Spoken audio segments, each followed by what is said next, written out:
समझिएगा। क्यों? भरत जी महाराज सोचते हैं कि सबके सामने मैं ये पापी मुख भैया को कैसे दिखाऊंगा। मेरे कारण भैया वनवास में बैठे हैं।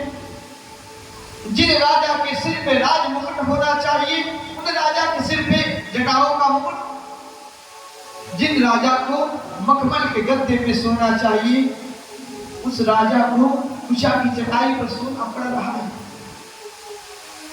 भरत जी महाराज निषाद राज को लेकर, शत्रुघ्न जी को लेकर एक पर्वत की ऊंचाई पर चढ़ गए निषाद राज और कहे भरत जी वो देखिए भगवान की कुटिया है और वो देखिए आपके भैया बैठे हुए हैं, इधर देखिए दर्शन करिए।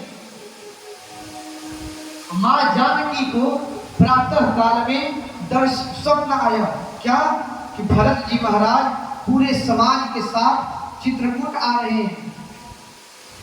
तुरंत दौड़ कर आती है प्रभु के पास, कहती है प्रभु मैंने अभी अभी स्वप्न देखा था कि भरत जी महाराज पूरे समाज के साथ आ रहे हैं और प्रभु मैंने देखा माताओं ने अमंगल वेश धारण किया था प्रभु, मां के मांग में सिंदूर नहीं था और भरत जी महाराज ऐसे ही दौड़े चले आ रहे हैं प्रभु। राम जी जैसे सुने तुरंत उदास हो गए। पहले तो आनंद में भय कि भरत आ रहा है, लेकिन थोड़ी देर के बाद उदास हो गए। क्यों? सोचने लगी कि बचपन से लेकर आज तक मैंने कभी भरत को ना नहीं कहा है। आज यदि भरत आकर कहेगा कि भैया वनवास छोड़िए अयोध्या चलिए तो मैं पिता के भाई के प्रेम को बचाऊंगा कि पिता के धर्म को बचाऊंगा, मैं क्या करूंगा? राम जी सोचकर व्याकुल हो उठे।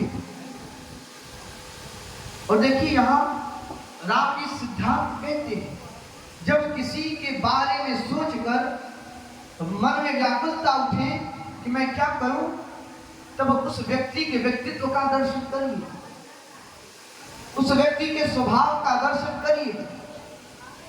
राम जी पहले उदास भये लेकिन तुरंत सोचे कि मेरे भरत का स्वभाव कैसा है। मेरे भरत मेरे कहने में रहते हैं, भरत को मैं जो आज्ञा करता हूं मेरा भरत वही करता है और आज भी भरत वही करेंगे जो उनके भैया राम कहेंगे। राम जी इस बात को सोचकर प्रसन्न हो गए कि भरत मेरे कहने में है और माई बाप आपके घर में, परिवार में, समाज में यदि कोई आपके कहने में रहता हो तो अपने आप को सौभाग्यशाली मानिएगा। यदि कोई कुछ भी कार्य करने से पहले आपसे अनुमति लेता हो तो आप अपने आप को सौभाग्यशाली समझिएगा। राम जी प्रसन्न हो गए और कहे आने को भरत को। इधर देखिए जैसे लक्ष्मण जी को पता चला कि भरत जी आ रहे हैं चतुरंगिनी सेना लेकर, बोले भीरों ने आकर सूचना दी इस बात की कि प्रभु आप जैसे कोई आपके भाई हैं क्या? राम जी बोले हाँ है ना। क्या नाम है प्रभु? भरत जी का नाम है। बोले भीरों ने कहा कि प्रभु भरत जी आ गए हैं, भरत जी आ गए हैं प्रभु, और वो आपकी कुटिया से दूर नहीं है, लेकिन प्रभु उनके साथ चतुरंगिनी सेना भी आई है ना। लक्ष्मण जी सुने चतुरंगिनी सेना, तुरंत कुटिया में जाकर धनुष बाण निकाल कर लाते हैं, कहते हैं भैया भरत ने आपको अकेला जाना, युद्ध करने चला आया, आप यही रहिए प्रभु, मैं जाता हूं और भरत को मृत्यु दंड देकर आता हूं। राम जी बोले अरे लक्ष्मण, अरे पगले तू क्या कह रहा है? बोले नहीं प्रभु, अयोध्या का राजपद लेकर, अयोध्या का राजपद लेकर भरत के मन में मद हो गया है। राम जी बोले लक्ष्मण ये बात तुमने बहुत ठीक कही, राजपद बहुत कठिन पद है भाई। किसी जब सत्ता की पद मिल जाए, किसी अधिकार का पद मिल जाए तो मद बड़ा खतरनाक होता है, वो अहंकार बहुत भयानक होता है भाई। लेकिन मैं कहता हूं लक्ष्मण, मेरे भरत को अयोध्या का क्या, मेरे भरत को ब्रह्मा विष्णु महेश की भी गद्दी मिले तो मेरे भरत के मन में कभी मद नहीं हो सकता, मेरे भरत को कभी अभिमान नहीं हो सकता। लक्ष्मण मुझे ये पूर्ण विश्वास है। लक्ष्मण जी कहे कि नहीं भैया, भरत आपसे युद्ध करने चला आया, मैं भी आज उसे शिक्षा देकर आता हूं। जैसे कदम बढ़ाए लक्ष्मण जी महाराज, तुरंत आकाशवाणी गई।